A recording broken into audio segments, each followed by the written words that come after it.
नहमदुहु व नुसल्ली अला रसूलिल करीम अम्मा बाद अस्सलामु अलैकुम व रहमतुल्लाहि व बरकातुहू। रमज़ानुल मुबारक में हम इस बात का बहुत एहतमाम करते हैं, हर एक को कहते हैं कि हमें माफ़ फरमा दें जी। मैसेज चलाते हैं कि रमज़ान शुरू हो गया है, मुझसे कोई गलती हो गई हो, मुझसे कोई ख़ता हो गई हो तो अल्लाह के लिए मुझे माफ़ कर दें। किसी से मिलते हैं तो उसे कहते हैं भाई रमज़ान शुरू हो गया है, मेहरबानी करके आप मुझे माफ़ फरमा दें। किसी बड़े से मिलते हैं उसे कहते हैं, किसी बुज़ुर्ग से मिलते हैं उसे कहते हैं कि मुझे माफ़ फरमा दीजिएगा जी, नेकियों का महीना है, इबादत का महीना है, मुझसे कोई गलती हो गई हो तो मुझे माफ़ फरमा दें। ये अच्छी बात है, दूसरों से माफ़ी मांगनी चाहिए।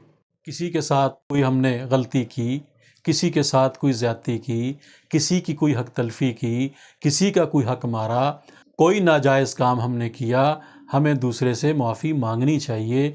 ये बहुत अच्छी बात है। लेकिन इसका एक दूसरा पहलू भी है, हमने कभी उसकी तरफ गौर नहीं किया। हमें ये भी सोचना चाहिए कि हम भी तो दूसरों को माफ़ करें। हमारे साथ अगर किसी ने ज़्यादती की है, हमारे साथ अगर किसी ने कोई गलती कर दी है तो हम भी तो उसको माफ़ करें। हम दूसरों से माफ़ी के चक्कर में तो पड़ते हैं, लेकिन हम खुद किसी को माफ़ नहीं करते।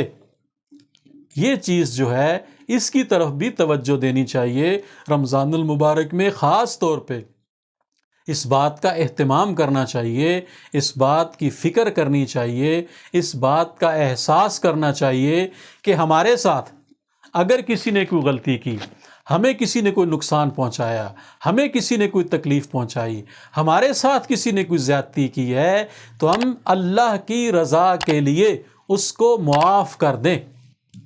तो माफ़ कराना बहुत अच्छी बात, लेकिन माफ़ करना ये उससे भी अच्छी बात है कि हम अपने दिलों को भी तो साफ़ करें, हम अपने दिलों की भी तो ततहीर करें, हम अपना भी तो ख्याल रखें कि दूसरों से तो माफ़ करवा रहे हैं, लेकिन क्या हम खुद भी किसी को माफ़ करने को तैयार हैं?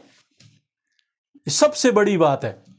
अपने सीने पे पत्थर की चट्टान रखकर हम दूसरों को माफ़ कर दें और अल्लाह की रज़ा के लिए माफ़ कर दें।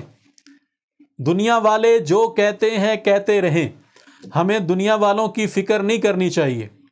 मैंने पहले भी किसी बयान में ये बात कही थी कि हमारे एक उस्ताद मोहतरम हैं, वो फरमाया करते हैं, न लेनी एक न देनी दो। हमें इस बात का ख्याल रखना चाहिए कि हमसे हमारे अल्लाह राज़ी हो जाएं। हम कौन सा वो काम करें जिससे हमें अल्लाह रब्बुल इज़्ज़त की रज़ा नसीब हो जाए, जिससे हमारे अल्लाह हमसे खुश हो जाएं।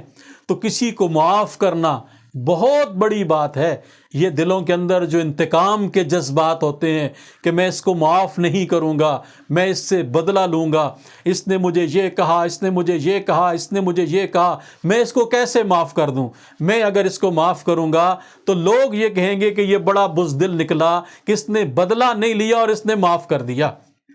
मुझे ये नहीं पता कि मेरे अल्लाह मुझसे कितने राज़ी होंगे जब मैं किसी को माफ़ करूँगा और मैं समझता हूँ कि इसने मेरे साथ ज़्यादती की है, इसने मेरे साथ जुल्म किया है, इसने मेरी हक तलफ़ी की है, इसने मेरा हक खाया है, इसने मेरा हक ज़ाय किया है, और मैं समझता हूँ कि ये गलती है इसकी, लेकिन फिर भी अल्लाह की रज़ा के लिए, अल्लाह की रज़ा के हुसूल के लिए, अल्लाह की खुशनुदी के लिए मैं इसको माफ़ करता हूँ कि मैं इसको माफ़ करूँगा, मेरे अल्लाह मुझे माफ़ फरमा देंगे, और जब मैं इसको माफ़ करूँगा अल्लाह रब्बुल इज़्ज़त मुझसे राज़ी हो जाएंगे। तो हमें इस बात की फ़िक्र भी करनी चाहिए। रमज़ानुल मुबारक में जहाँ हम बाकी चीज़ों का एहतमाम करते हैं, वहाँ हम इस बात का भी एहतमाम करें कि अपने दिलों से इंतकाम के सारे जज्बात को निकाल के फेंक दें, सिर्फ अल्लाह के लिए, कि हमारे अल्लाह हमसे राज़ी हो जाएं, हमारे अल्लाह हमसे खुश हो जाएं, हमारे अल्लाह हमें मुआफ़ फरमा दें। इसलिए हम दूसरों को मुआफ़ करते हैं। तो अल्लाह रब्बुल इज़्ज़त हमें इसकी भी तौफ़ीक़ अता फ़रमाएं कि हम दूसरों को मुआफ़ करने वाले बन जाएं।